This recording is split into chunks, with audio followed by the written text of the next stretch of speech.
চন্দ্রধর পুষ্পাঞ্জলি করবেন না। এই চন্দ্রধর বেঁচে থাকতে তোর কালীর পূজা আমি করবো না। আর কি বললে আমার শেষ পুত্র লক্ষ্মীন্দরের সঙ্গে করবে, চলো না, তাই না? না, ওরে চ্যাংমুড়ি কালী, তোর খেলা আমি বন্ধ করবো। দেখি তুই কি করতে পারিস আমার শেষ পুত্র লক্ষ্মীন্দর। তাই তো আর বিলম্ব করবো না। আমার স্ত্রী সুলেখাকে ডেকে আমার পুত্রের বিবাহের কথা তুলে ধরবো। ওই সুলেখা বিয়ে করবো। কোথায় সুলেখা? সুলেখা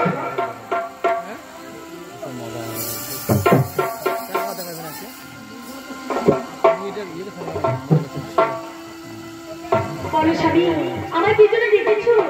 সুলেখা, তবে শোনো সুলেখা, তুমি তো জানো একটি মাত্র পুত্র নেই সে ঘরে, এই চম্পকনগরে।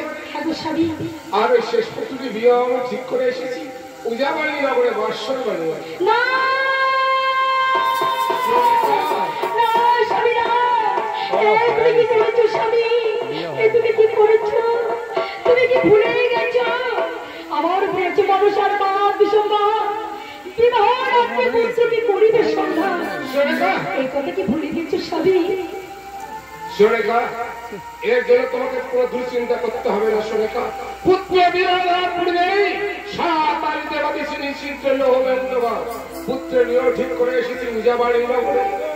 দেখি ওই চ্যাংমুড়ি কালী কি করে আমার পুত্রের সঙ্গে করে। সন্তানের জন্য লোহবাসন ঘর তৈরি করেছো? হ্যাঁ সুলেখা। তাহলে আর আমি থাকবো না, কিন্তু আমি তো সন্তানের মা।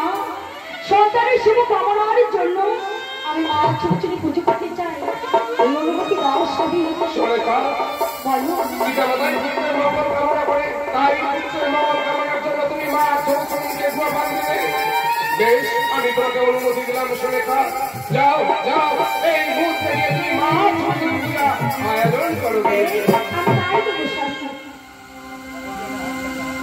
না না, আর বিলম্ব করবো না। এই মুহূর্তে বধূ সকলকে দিবি আমি মা ছোট পাঠিয়ে যাবো।